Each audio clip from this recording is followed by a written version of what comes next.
I've been drumming for 25 years and I've studied under 40 of the best drum teachers literally in the world, and here is what I learned. I've been lucky enough to have been taught by and taught alongside with some of the best teachers on the planet. From University of Delaware Drumline all the way through Reading Buccaneers for several years, United Percussion, Cadets 2, Cadets Winter Percussion, Crown, Upper Darby High School, Imperial Dynasty, the Bushwhackers, and tons of other groups that I've just been so fortunate to have been around. Teachers like Jim Ancona, Tom Hannum, guys who have their own sticks, writers, directors, visual instructors, techs, and guys who've been around drumming for over 60 years. So here's what I learned.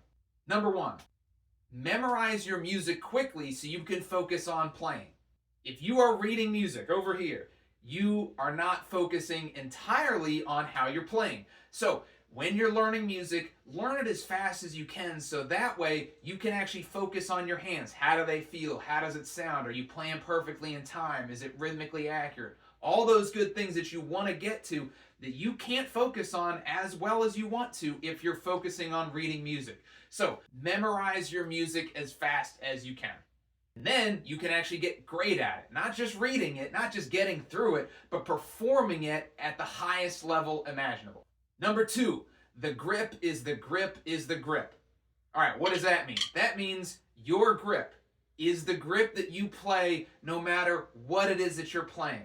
I have a few videos about how to hold the stick properly, how I like holding the stick. It doesn't really matter. However you hold the stick needs to be the same no matter what it is that you're playing.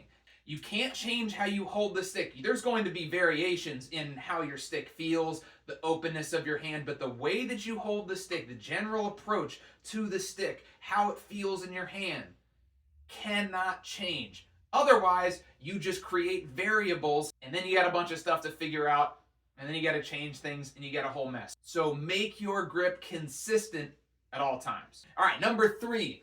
Play past your goal tempo to increase your confidence. All right, if you're trying to play something at 170 beats per minute and you're struggling at 170 beats per minute to really keep up, and it takes a lot of effort, it could be hard, you feel like you got it pretty good under control, but you might make a mistake here or there. You need to go past your goal tempo. Go to 180, go to 190. Push your hands, then bring it back to 170. I talk about this in almost all my videos at some point, especially in the play-along videos. You gotta play past your goal tempo so that you can actually have confidence in the tempo that you really want to play. So make your life easier by making it harder. Play a little bit too fast, then bring it back, and there you go. You're going to be way more proficient at 170 if you can do it at 190. Number four, play with soft hands as often as you can.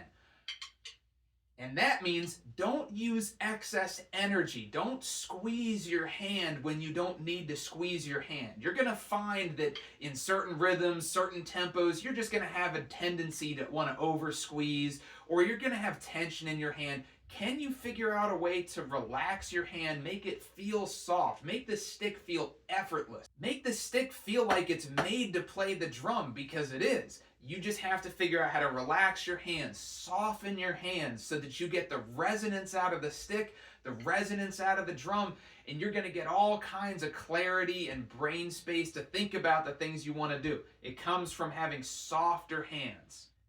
Number five, similar to the grip is the grip is the grip, you want to master your technique so you can play as consistent as possible. This is one of the reasons why I focus on the big four exercises: legatos, accent tap, double stroke, rolls, maybe a fifth one, stick controller, because these are all mastering simple techniques that you can play pretty much every single rhythm you can think of with your hands with these ideas in those 4 or 5 exercises. You want to have a clear, consistent understanding of your technique, so that when you start to combine these rhythms, these accent patterns, these different speeds, that your hands know exactly what to do. You don't need to focus on that. You can focus on making the rhythm fit within your technique, within your understanding of how to rebound the stick, how to stop the stick, how to play a double stroke. Without that baseline, without that foundation, that strong technique, you're going to get variables, and variables mean something changes and you're going to have to adjust. The music is what adjusts. You are the rock. You are the robot. I mean, really, you don't want to be square and uncomfortable like a robot, but you want to be as methodical, as consistent as a robot can be so that you can play consistently no matter what's being asked of you. Number 6, play it a million times. No, seriously, play it a million times. You need to keep playing something. Sometimes you think you have a good grip on it, and then you uncover another level. Oh, what if I thought about this? Oh, what if I fix this? Oh, what about that? The longer you play this instrument, the more reps you get, the more you're going to uncover about the actual instrument and how to play it better.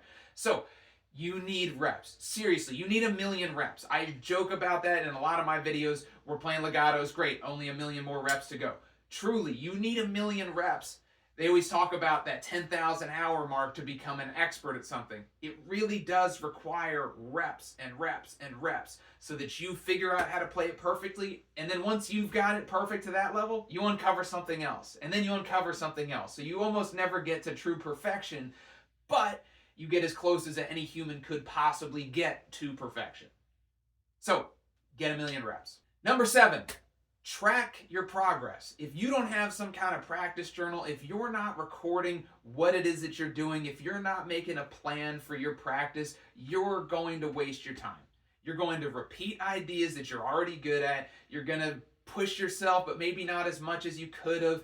You're going to lose track of where you are, and you're going to end up playing a lot. Playing is great. I've talked about that before, but playing is not practicing. And if you're trying to become a professional at this and get to levels that no one's ever been to, you need to have a plan. Tons of people drum, but the people who are great, the people who you want to drum like, and the people that you look up to, they have a plan. I can guarantee you, they know how fast they need to get to a certain exercise. They know what their goal is when they sit behind the drum or the drum kit, whatever it is, they have a plan. I can guarantee you that. So, get a practice journal and make a plan. Number 8, practice with intensity because energy matters. If you come and pick up a pair of sticks and start to drum, you got the TV on, and you're kind of, I'm going to do some triple beat, I'm going to do some double beat, you'll get better. If you're holding the sticks and you're putting some kind of effort in, you will get better. But you're not getting anywhere near as good as the person who sits down with a metronome, with a mirror in front of themselves, practicing with intensity, with energy, with purpose, with drive. That person's going to get better faster. There's no doubt. And they're going to play at a higher level. You have to have energy. You got to figure out a way to get excited about the little things in practicing and bring some intensity to your practice or rehearsal or whatever it is that you're doing. You need to have energy. So listen to some hype music, whatever you really like. Get yourself in a brain space that you're excited, that you truly have that passion, that drive, that energy that's going to get you to another level. Number 9, don't practice until you get something right. Practice until you can't get it wrong. There's a huge difference between those two things, and so many people spend so much time practicing just to get it right. Yes, I didn't make a mistake that time. But that's all you did. You just didn't make a mistake, which is great. That's step 1. You did it correctly. Now you need to do it like another one. You need to do it a million times so that you can't get it wrong. That is what builds confidence. That's what's going to get you to another level. That's what's going to make you a professional.